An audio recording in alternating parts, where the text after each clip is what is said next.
Alright, and I've noticed from watching my previous recordings that I tend to look up and I forget the camera's right there and I end up doing this all the time. I don't know why. Anyways, so how come I, throughout the 26 years of my life, just created a drawing that I really, really love and could find like literally no fault in? I mean, it's not perfect. It's not like Michelangelo did it. I'm sure of it, but it's me. I finally feel like I could just sit with this drawing that I did and be like, yeah, you know what? Like this isn't Van Gogh. This isn't Da Vinci. This is not the most important piece of art in art history, but that's okay because it's me. I'm finally okay with being attached to my work now. And several things happened um, since past August till now to make this possible. First, I'm very into like the mysteries, the occult, like alchemy and that sort of stuff. I'm not like that knowledgeable in fields and areas like astrology, but I like watching those videos because they make sense to me now. When I was a kid, I used to think that that's a girly girl shit. That's like things that I don't want to interact with because of ingrained misogyny in my mind or something. Like, oh, that's girly girl shit. I'm special. I'm like not that type of girl, you know? But now I've fully come to realize that the feminine energy that incorporates itself in all areas of mysteries that can be reached through science or common like rationality, that's our gift. And I'm not saying don't believe in anything that comes out of a guy's mouth if they're talking about mysteries like that.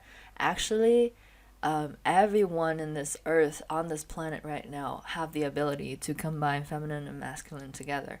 And we also all need both energies to be present and balanced to live a good life. The mysteries are important.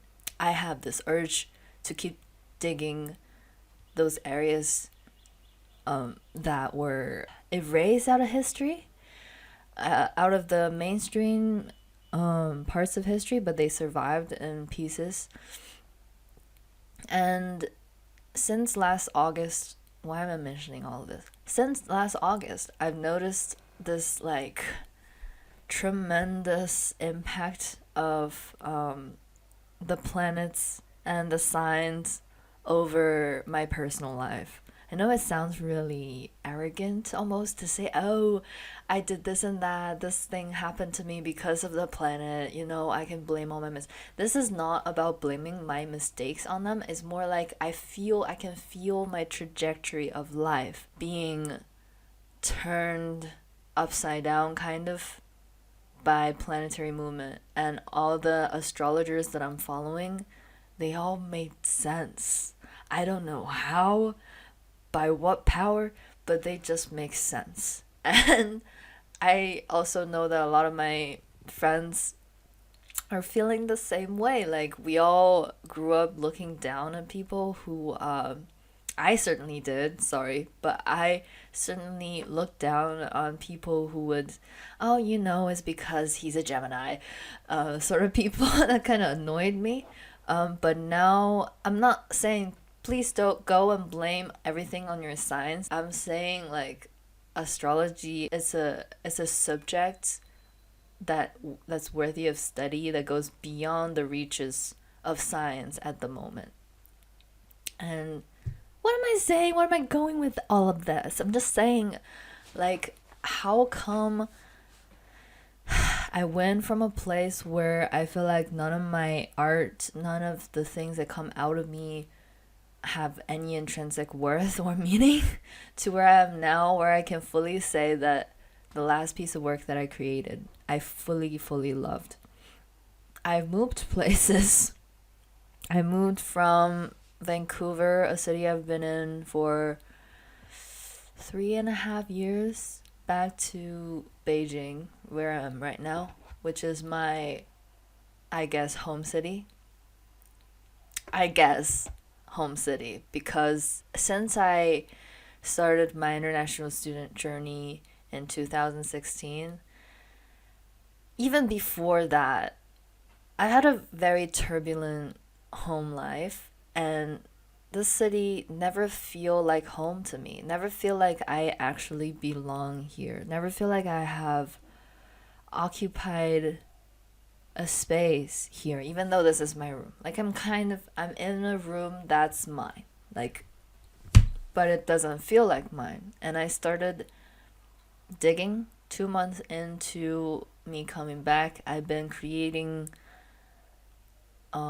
paintings and music and whatnot, but none of them feels like I'm ready to accept them as they are. Or some of them I couldn't even continue on the process, just kind of abandon them. I will pick them up, but for now, it just feels like nothing I'm doing makes sense.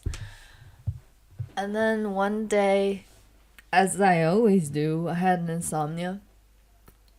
I was staring at the ceiling and everything around me in my bed and realizing that I have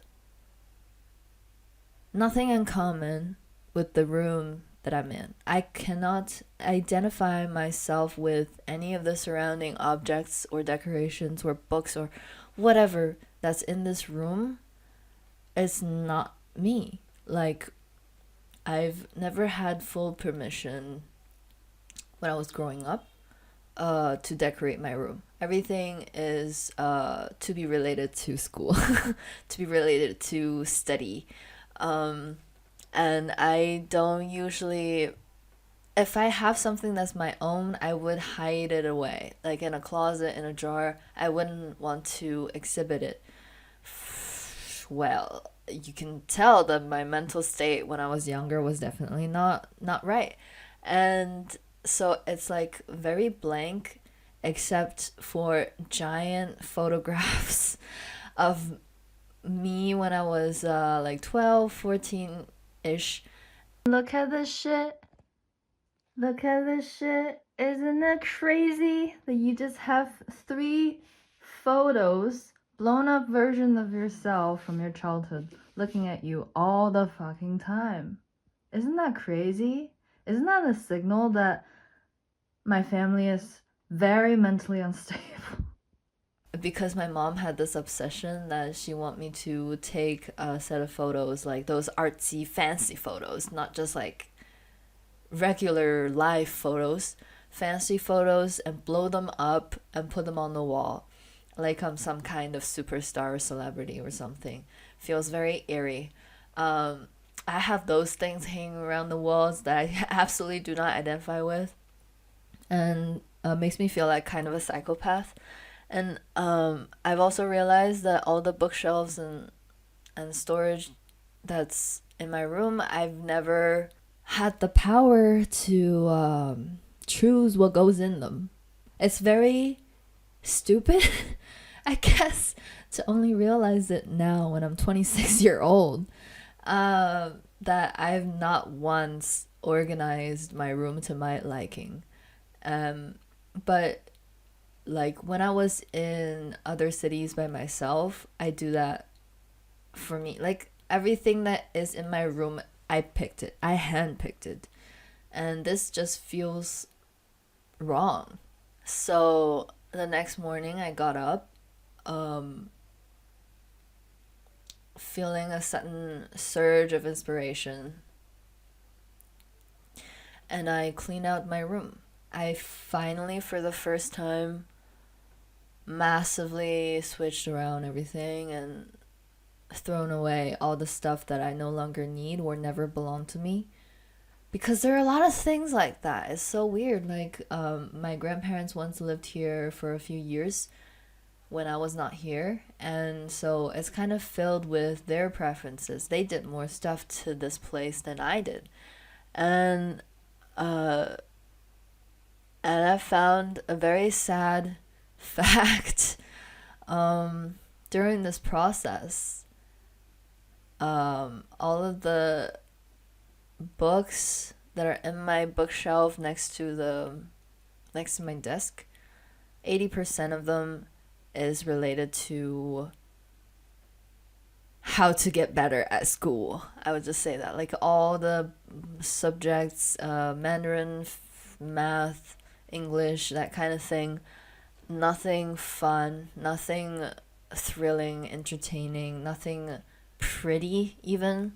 Like everything has a goal behind it. Like there's nothing that exists just because I liked it. It all existed because my parents needed me to pursue a certain goal. And through all of these books, notebooks, and whatnot, uh, like 8% of them is English learning stuff. I am I appreciate how good my English is. Like people tell me that I sound like a native speaker, although I didn't grow up like in the US or something. I appreciate that. Um, but I've just only just realized how much fun I missed while pursuing English. And it's not because I liked English very much. I didn't like it at all when I was young.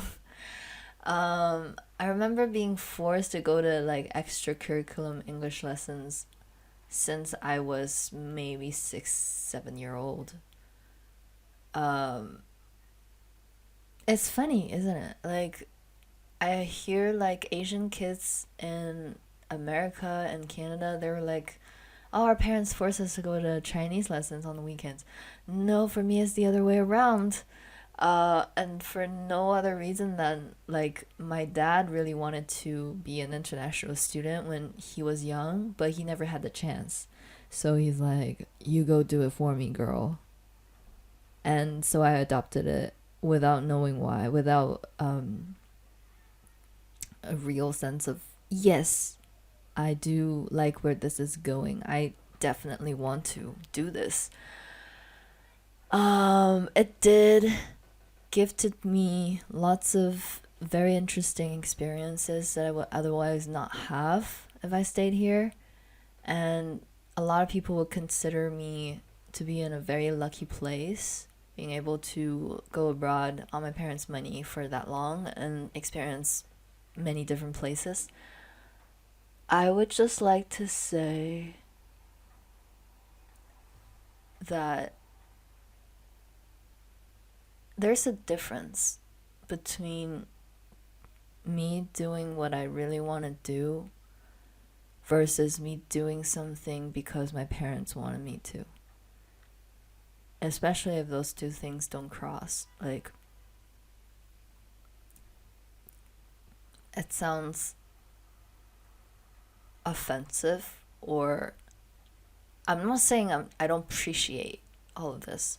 I do. Part of me just feel like I've never had control for my own life. I've never had um I can't make a choice just for me. My person. Like I'm always making choices because yeah, I can kind of go along with this. I can do it. But most importantly, my parents wanted me to, or somebody else needed it. And it's just like a huge like people pleasing trend and trait in my personal history, which has gave me a lot of things. I want to say that it's completely useless, or I wouldn't be holding on to people pleasing this whole time. But at the same time, since last August, many things happened to make me realize that, in fact, I don't like it. I don't like being a people pleaser. It's cost me many relationships, a loss of many friendships, and just in general, I am an empty shell of a person because of it. I know I've experienced a lot, but it feels like none of them is me experiencing it. I'm experiencing it for somebody else. And the core of me is missing. I'm an adult now. I need to take responsibility for the shit that I'm going through in my life. I can't really just blame it on my parents, the environment where I grew up, like the traumatic stuff or blah blah blah. That's all fine until you reach like 25 and the world is no longer very lenient towards this attitude, because at the end of the day we are responsible for our own lives and our own lives only. Like, I wish my parents get this. I wish they realize that they are only responsible for their own life, and they should take some pressure off of them, really, to like try to control my life and my brother's life as well, or each other. um but yeah, I've come to realize that every experience is a gift, and what matters is what I do with them.